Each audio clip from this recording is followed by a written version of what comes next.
प्रधानमंत्री नरेंद्र मोदी ने सोमवार को जैनाचार्य विजय वल्लभ जी की स्टैच्यू ऑफ पीस का अनावरण किया। इस दौरान पीएम मोदी ने कहा कि भारत ने हमेशा पूरे विश्व को मानवता और शांति, अहिंसा और बंधुत्व का मार्ग दिखाया है। ये वे संदेश हैं जिनकी प्रेरणा विश्व को भारत से मिलती है। इसी मार्गदर्शन के लिए दुनिया आज एक बार फिर भारत की ओर देख रही है। पीएम नरेंद्र मोदी ने कहा कि भारत के इतिहास आप देखें तो आप महसूस करेंगे, जब भी भारत को आंतरिक प्रकाश की जरूरत होती है, संत परंपरा से कोई न कोई सूर्य जरूर उदय हुए। कोई न कोई ऐसा बड़ा संत हर कालखंड में हमारे देश में रहा है। वित्त वर्ष 2021-22 के लिए केंद्र सरकार के बजट बनाने की प्रक्रिया शुरू हो चुकी है। वित्त मंत्रालय ने तमाम संगठनों में उनकी सलाह मांगी है। यही नहीं, कोई भी व्यक्ति बजट बनाने के बारे में अपने सुझाव सरकार को दे सकता है। आइए जानते हैं कि यह कैसे हो सकता है। सबसे पहले तो यह जान लें कि बजट क्या होता है। असल में सरकार हर साल देश का बजट पेश करती है। इसमें इस बात का पूरा लेखा जोखा होता है कि वित्त सरकार यानी अप्रैल से लेकर अगले मार्च तक सरकार की आमदनी कहाँ से होगी और खर्च कहाँ होगा, यानी पैसा कहाँ से कितना आएगा और कहाँ जाएगा। खासकर मध्यम वर्ग के वेतनभोगी लोगों को बजट का खास इंतजार रहता है, क्योंकि उन्हें इनकम टैक्स में सरकार से राहत की उम्मीद होती है। बजट में अभी बताया जाता है कि अगले वित्तीय वर्ष के लिए टैक्स या स्लैब टैक्स की दर क्या होगी। इसके अलावा कई तरह के टैक्सेस से इस बात का अंदाजा लगाया जाता है कि कौन सा सामान आगे सस्ता और महंगा होगा। भाई दूज के शुभ अवसर पर साथ ही आज चित्रगुप्त भगवान की पूजा भी की जाएगी। चित्रगुप्त हिंदुओं के प्रमुख देवता माने जाता है। पुराणों के मुताबिक चित्रगुप्त अपने दरबार में मनुष्य के पाप पुण्य का लेखा जोखा का न्याय करते थे। व्यापारी वर्ग के लोगों के लिए एक दिन साल में जरूर आता है। इस दिन नए बही खातों पर श्री लिखकर कार्य प्रारंभ किया जाता है। हिंदू धर्म की मान्यताओं के अनुसार इस दिन अगर चचेरी, मुमेरी, फुफेरी या कोई भी बहन अपने हाथ से भाई का भोजन कराए तो उसकी आयु बढ़ती है, साथ ही जीवन के कष्ट भी दूर होते हैं। चित्रगुप्त जी का जन्म ब्रह्मा जी के चित्त से हुआ था। इसका कार्य प्राणियों के कर्मों के हिसाब किताब रखना है। इसका मुख्य रूप से इनकी भाई पूजा के दिन होती है। इनकी पूजा से लेखनी, वाणी और विद्या का वरदान मिलता है। नीतीश कुमार आज शाम 7वीं बार बिहार के मुख्यमंत्री पद की शपथ लेंगे। बिहार के राज्यपाल फागू चौहान नीतीश कुमार को पद और गोपनीयता की शपथ दिलाएंगे। नीतीश के साथ और कौन कौन मंत्री पर शपथ लेंगे अब तक साफ नहीं हो पाया है। बीजेपी अपने कोटे से डिप्टी सीएम किसे बनाएगी ये भी स्पष्ट नहीं हो पाया। हालांकि डिप्टी सीएम पद के लिए बीजेपी की ओर से बीजेपी विधायक दल के नेता तारकिशोर प्रसाद और उपनेता मंजू देवी का नाम आगे चल रहा है। देश की राजधानी दिल्ली में कोरोना का कहर तेजी से बढ़ता जा रहा है। नवंबर में हर घंटे 4 लोगों की मौत हो रही है। अकेले रविवार को दिल्ली में 95 लोगों की मौत हो गई। एक दिन में मौत का तीसरा बड़ा आंकड़ा है। नवंबर में ही कोरोना से दिल्ली में अब तक 1103 लोग अपनी जान गंवा चुके हैं। पिछले 15 दिनों में दिल्ली में हर रोज औसतन 73.5 लोगों की मौत हो रही है, यानी हर घंटे 3 लोग अपनी जान गंवा रहे हैं। प्रतिबंध के बावजूद दीपावली दिल्ली एनसीआर में लोगों ने खूब पटाखे जलाए। इसकी वजह से दिल्ली एनसीआर में वायु गुणवत्ता काफी गिर गई है। PM 2.5 का औसत स्तर 450 से ऊपर चला गया है। इससे दिल्ली और आसपास के इलाकों में कई जगहों पर प्रदूषण का स्तर गंभीर श्रेणी में चला गया है। दिल्ली के सोनिया विहार में PM 2.5 के स्तर 500 को पार कर गया है। प्रदूषण की वजह से दिवाली की अगली सुबह भी दिल्ली में धुंध छाई रही और विजिबिलिटी 203 से लेकर के 300 मीटर के करीब रही।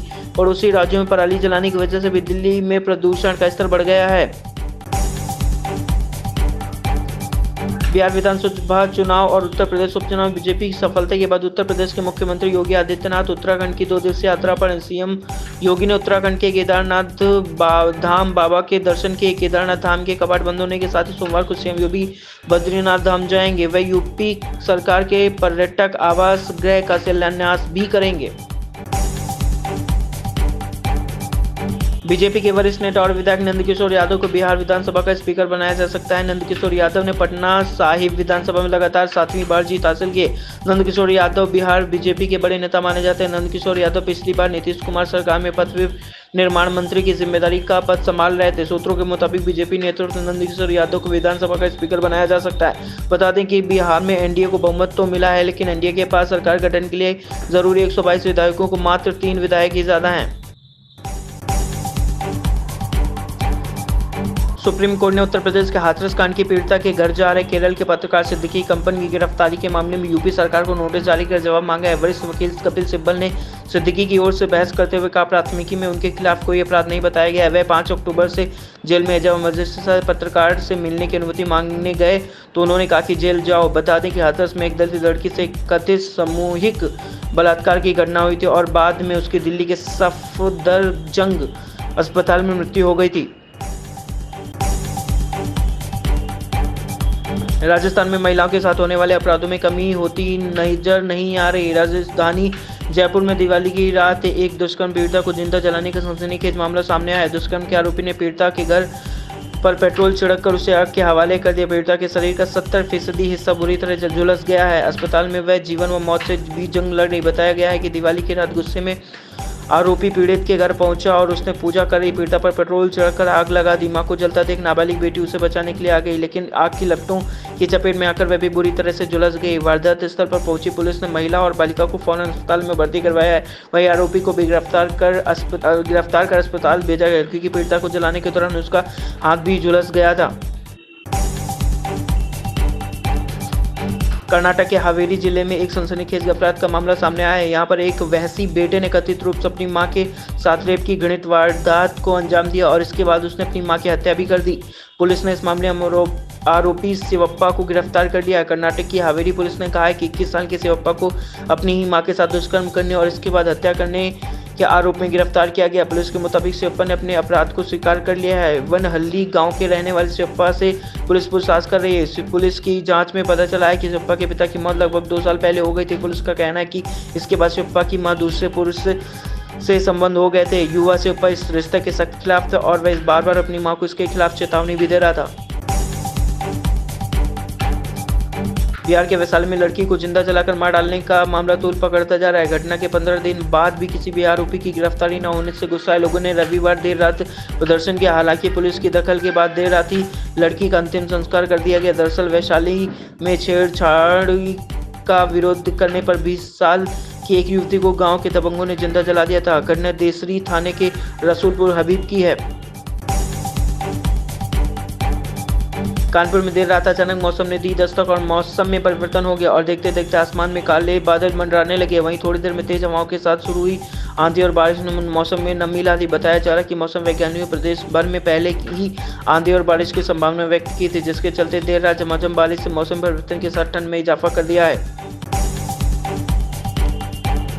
उत्तर प्रदेश के सबसे प्रमुख शहरों में से कानपुर अब जल्दी मेट्रो सिटी का दर्जा हासिल करने वाला है। Uttar Pradesh rail corporation limited के तत्वाधान में कानपुर मेट्रो परियोजना के सिविल निर्माण को आज 1 साल पूरा हो गया है और इस साल की अवधि में यूपी मेट्रो ने शहरवासियों को तय समय मेट्रो सेवाओं की सौगात देने की प्रतिबद्धता के साथ नए प्रयोगों के बल पर निर्माण की असाधारण रफ्तार को बरकरार रखा है और कई उपलब्धियां अपने नाम की हैं।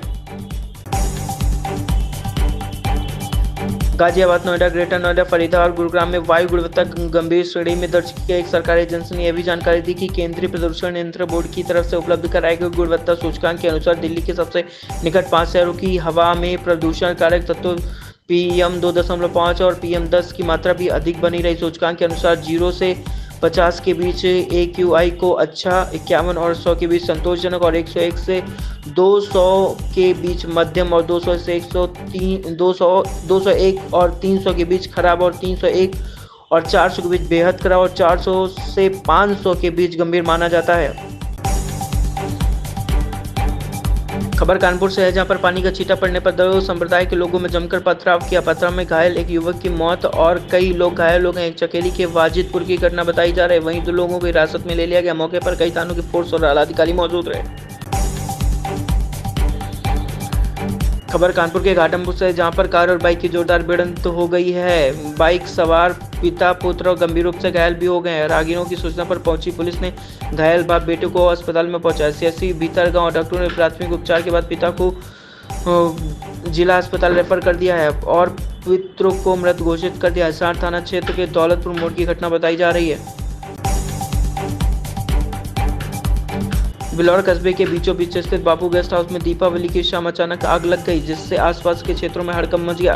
प्राप्त घटनास्थल की जानकारी से पता चला कि पटाखे की वजह से गेस्ट हाउस में लगे टेंट में आग लग गई थी, जिसको लेकर आसपास के पड़ोसी लोग मौके पर पहुंच गए, जिनके अथक प्रयासों से आग पर काबू पाया गया।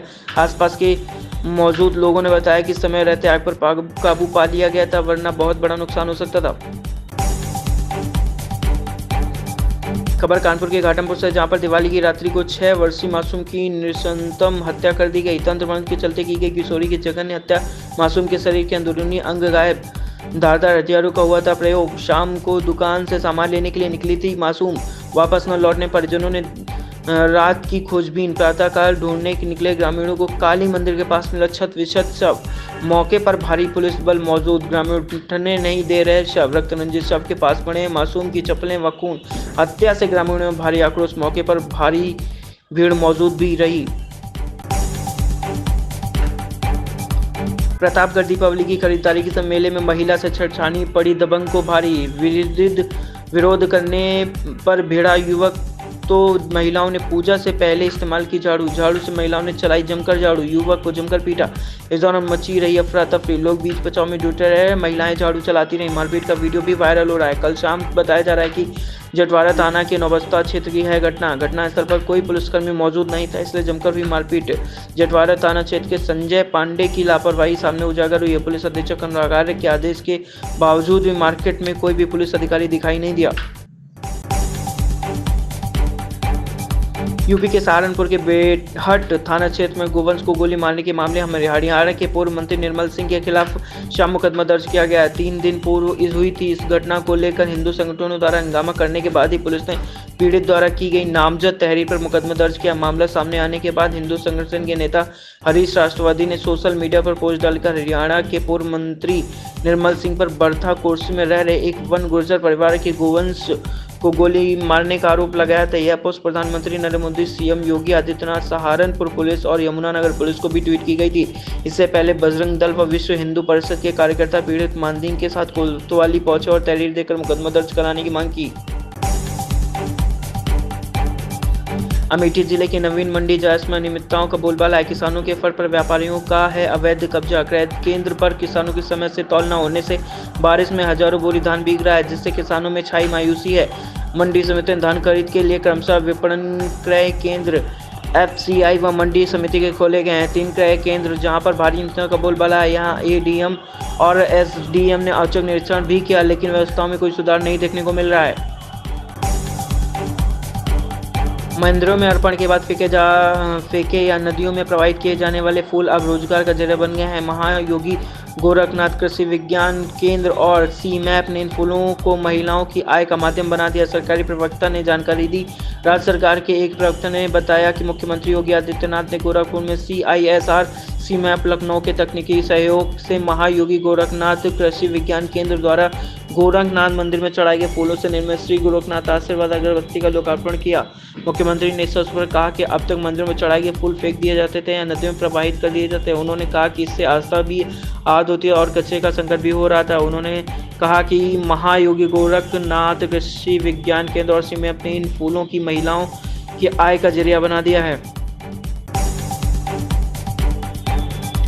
उत्तर प्रदेश के शामली जनपद के NH 709A पर एक कार में भीषण आग लग गई। आग इतनी भयंकर थी कि वहीं चंद मिनटों में कार जलकर खाक हो गई।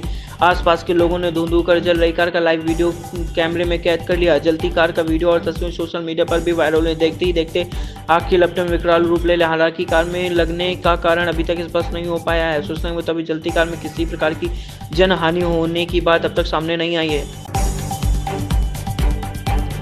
उत्तर प्रदेश के झांसी जिले में देर रात श्रद्धालुओं से भरी पिकअप पलटने से बड़ा हादसा हो गया। पिकअप में 17 श्रद्धालु सवार थे। हादसे में 3 श्रद्धालुओं की मौत होगी, जबकि 1 दर्जन से अधिक श्रद्धालुओं को गंभीर बताया जा रहा है, जिनका इलाज मेडिकल कॉलेज में चल रहा है। सूचना मिलने पर मौके पर पहुंची पुलिस शव को कब्जे लेकर पोस्टमार्टम के लिए भेज दिया है। खबर कानपुर देहात से है, जहां पर लेखपाल का रिश्वत लेते वीडियो सोशल मीडिया में वायरल हो रहा है। लेखपाल ब्रह्मपाल का रिश्वत लेते वीडियो वायरल हो रहा है। काम कराने के नाम पर रिश्वत लेने का मामला सामने आया है। दलालों के माध्यम से लोगों से रिश्वत की डिमांड करता है। वीडियो में 10,000 रुपये लेते दिख रहे हैं लेखपाल ब्रह्मपाल। वीडियो में दलालों के माध्यम से रिश्वत लेते दिख रहे हैं लेखपाल। 1 सप्ताह पुराना बताया जा रहा है ये वायरल वीडियो।